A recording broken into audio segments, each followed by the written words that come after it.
Welcome, everybody, to another episode of the Anime Lounge Short Flights. Today, we are going to be covering the finale of Bleach 1000-Year Blood War. Before we get started, we always have an adult beverage of choice. Today is going to be another Spotted Cow because can't get enough. What about you, Lance? That's good. You're actually home. I'm actually home today. I have the day off. I have some Sierra Nevada Liquid Hoppiness IPA, juicy IPA, 7%. It's really good. I know you don't like your IPAs, but I think this one's super good. Well, that's all that matters. To each their own. So you can drink that. I will keep drinking what I'm drinking. Yep. Lance, can you just kind of give a quick synopsis of what happened in this episode? Sure. Plural. Yeah. So we're covering the complete season finale of Bleach. That includes episode 12 and episode 13. But to break it down just a little bit, episode 12, we see the conclusion of Ichigo's past from him learning his roots. So we get to learn a little bit more about all that. And then in episode 13 is where we get to see the recreation of his new Zanpakuto. Yeah, that's broad down, very basic, just that's what happened. And yeah, I kind of like that we do that just because, I mean, you just watched it. We don't need to go step by step on just a synopsis of what actually happened in the episode. Right. So I guess let's start in the beginning. You basically, like you said, you see the conclusion of, and we got a lot of detail. Like we got a lot of, oh, okay, that makes sense. Like a lot of stuff like that. And then they're kind of being quick about stuff like that too. Like I know you did a good job on breaking that down for me last episode on stuff that I might not have caught right away. That would have definitely been point blank explained in this episode. Yeah, because they definitely did that, but they kind of rushed it a little bit. But so that's why I'm glad you told me, because now it's kind of like just a friendly reminder.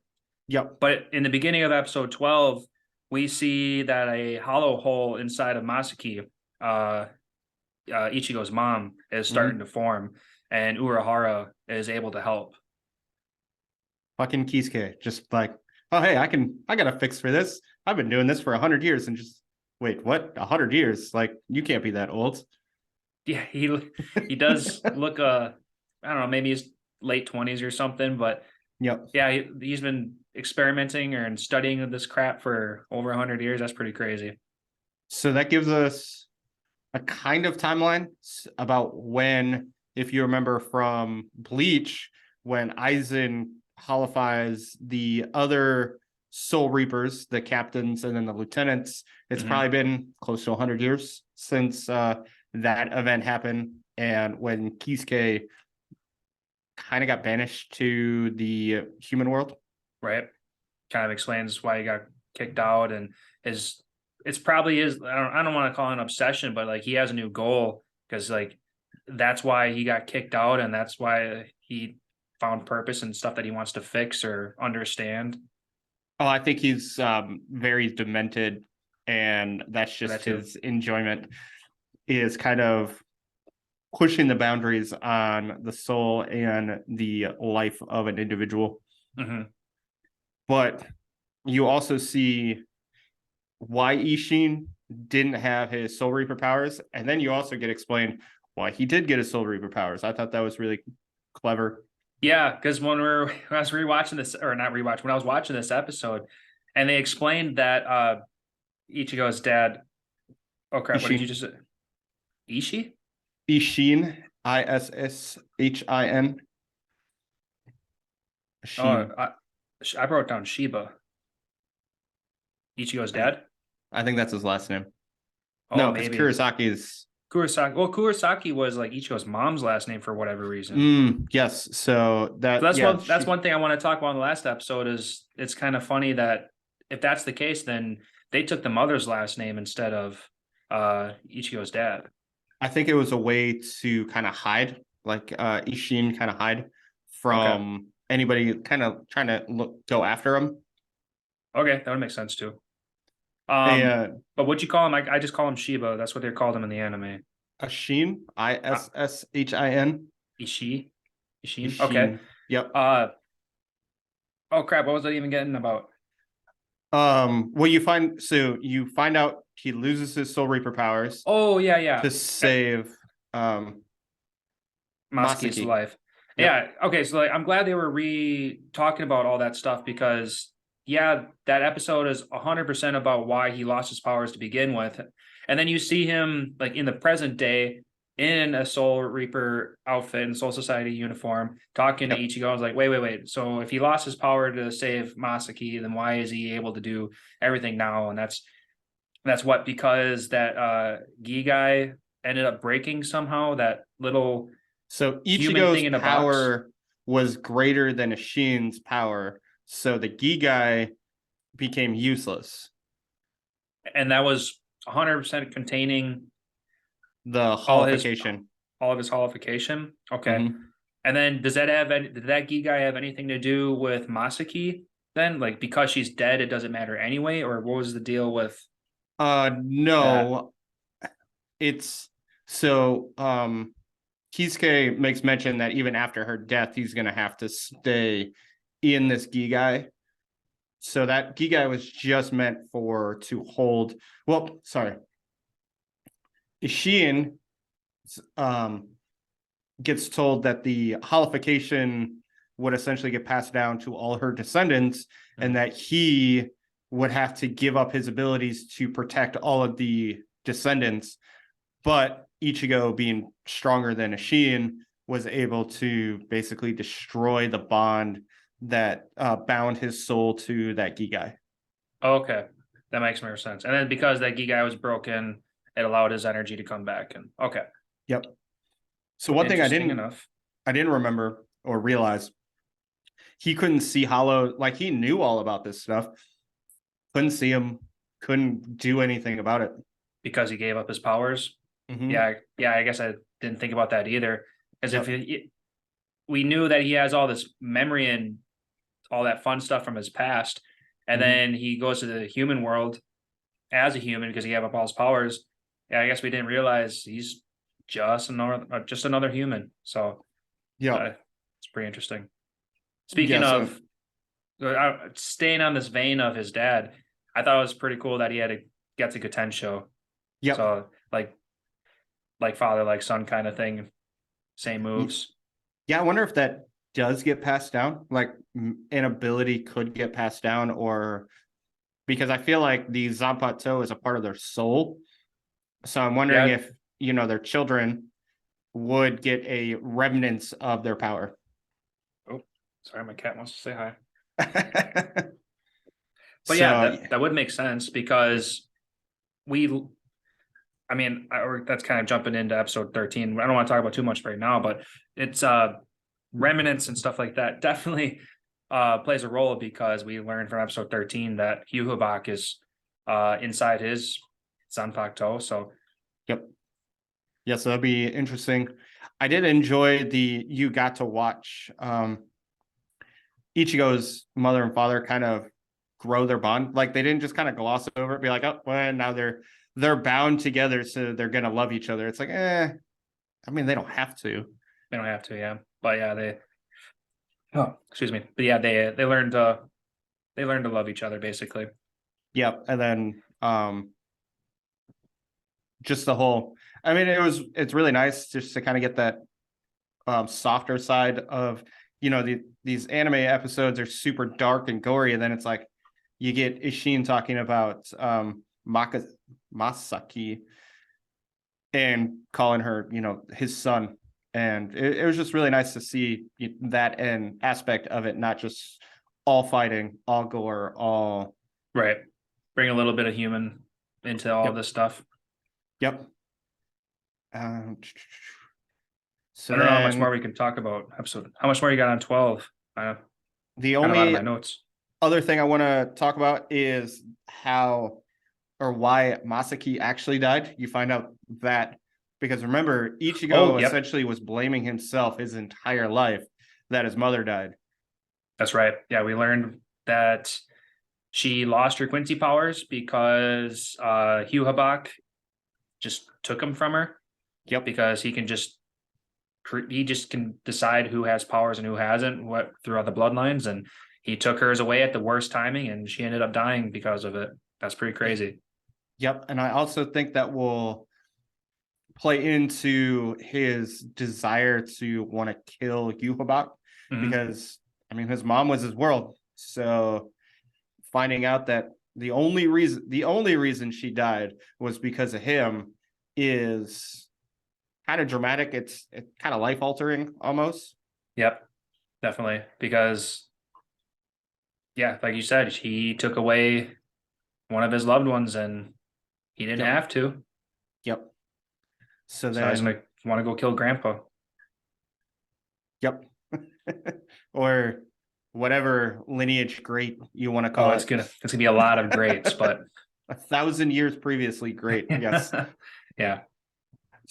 And I mean, the only other cool thing is you kind of get your glimpse at Uryu's mother Was in that episode 12 and episode 13. was that the maid woman, like the Kitakari, or the one who ratted out on Yep, Katagiri. Katagiri? Yeah, that sounds right. Yep. Okay, so I Because didn't I was like always that didn't like go point blank, but was that so they did end up together? yeah. So you can kind of infer it in their interactions together in episode 12, and then in the end of episode 13, when Ashin is at the end? No, the end of episode 12. Ashin is talking about why Uryu's mother died, and that was because she was a weak Quincy, and Yuhabak didn't feel she was worthy of having the powers, so he kills her, just like Ichigo's mother. And I was always curious who his mother was because we never saw her, so just kind of good background information on him. Yeah, that's good. And then, I mean, I kind of want to go. So then after that was the end of episode 12. Episode 13 leads off with kind of goosebump-esque opening. And that's with the Ichigo going back to the Soul Palace and walking straight to his it starts with an A. I'm drawing a blank on what they're actually called. Those fighter people that turn into the Zanpakutos. It's First thing that's coming to mind is like Ashin or it's something along those lines. Yep. Yeah, I thought but that yeah, was but yeah, he goes and finds like all those little guys, all those things bow down to him, and yep. for whatever reason, he walks up to one specific guy and shake hands, and Your like your Zangetsu and just instantly turns into the hollow sort of hollowified version of that item Gigai Asuchi. fake thing. Oh, sorry, Asushi. Asuchi, Yep. the nameless Bankai. Just found the old note. There it is. Yeah, so he basically has Ichigo's hair, and he's got like hollified teeth or whatever, mouth.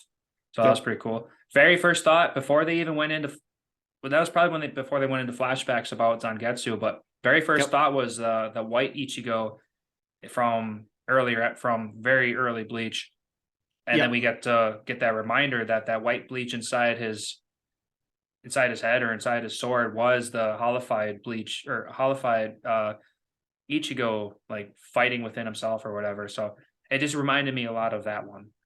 Yeah, so into the episode, that's going into his soul. That's not even going into his like memories. That's himself he's going into. Finds out that the old man Zangetsu that he believed was his sword wasn't actually a sword. It was his Quincy powers that we also find out come from Yuhubak because he's the father of all Quincy's. Super crazy.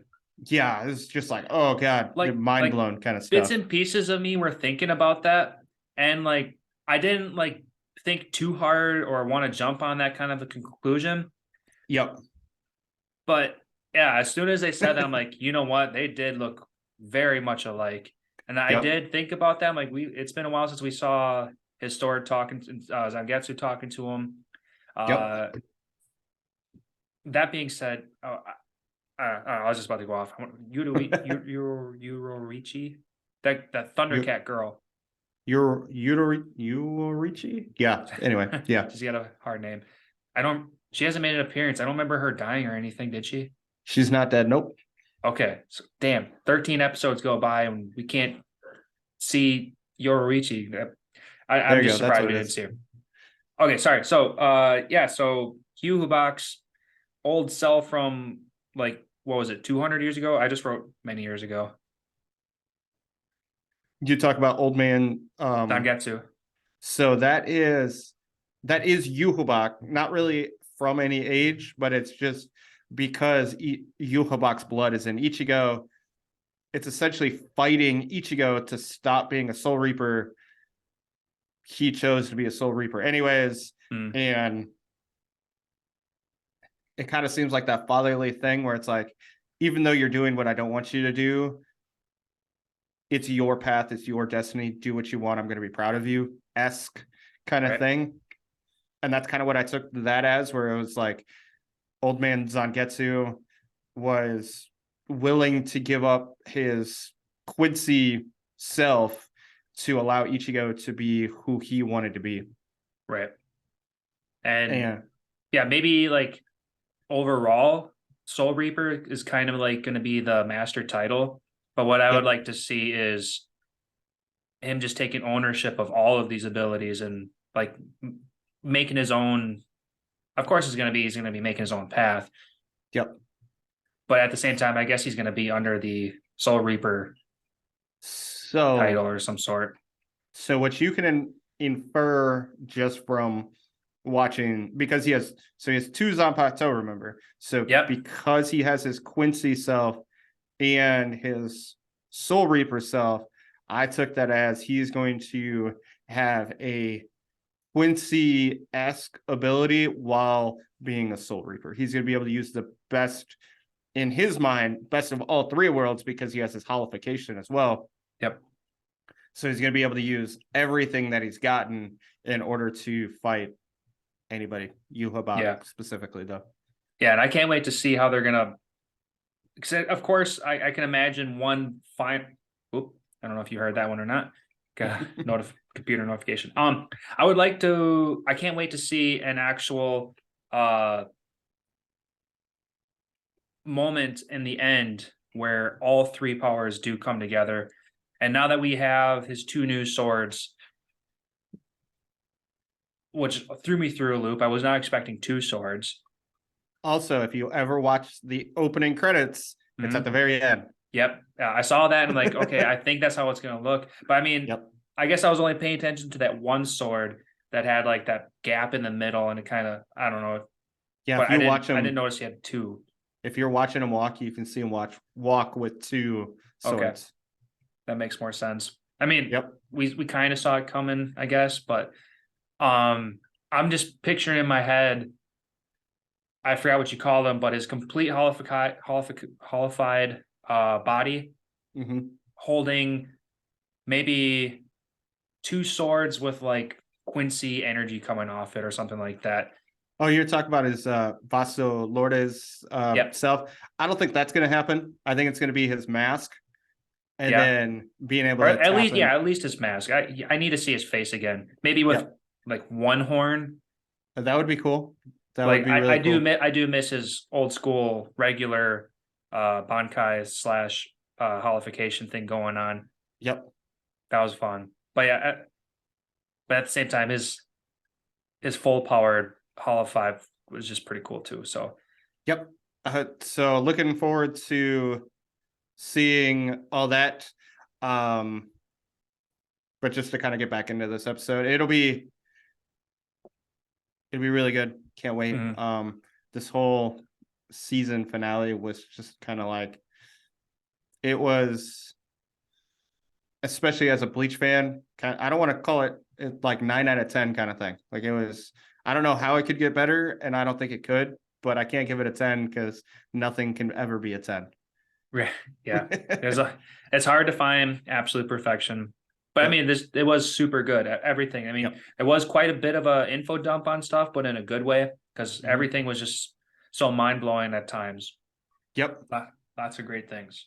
And speaking of mind blowing things, the very end,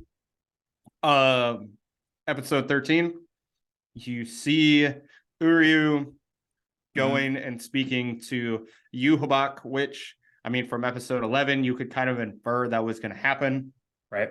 Or you could assume that was going to happen. And you see that happen. You see him in the white cloak as all these Stern Ritters. So I'm very interested for core number 2. Comes out in July of next year. Not soon enough. Not soon enough.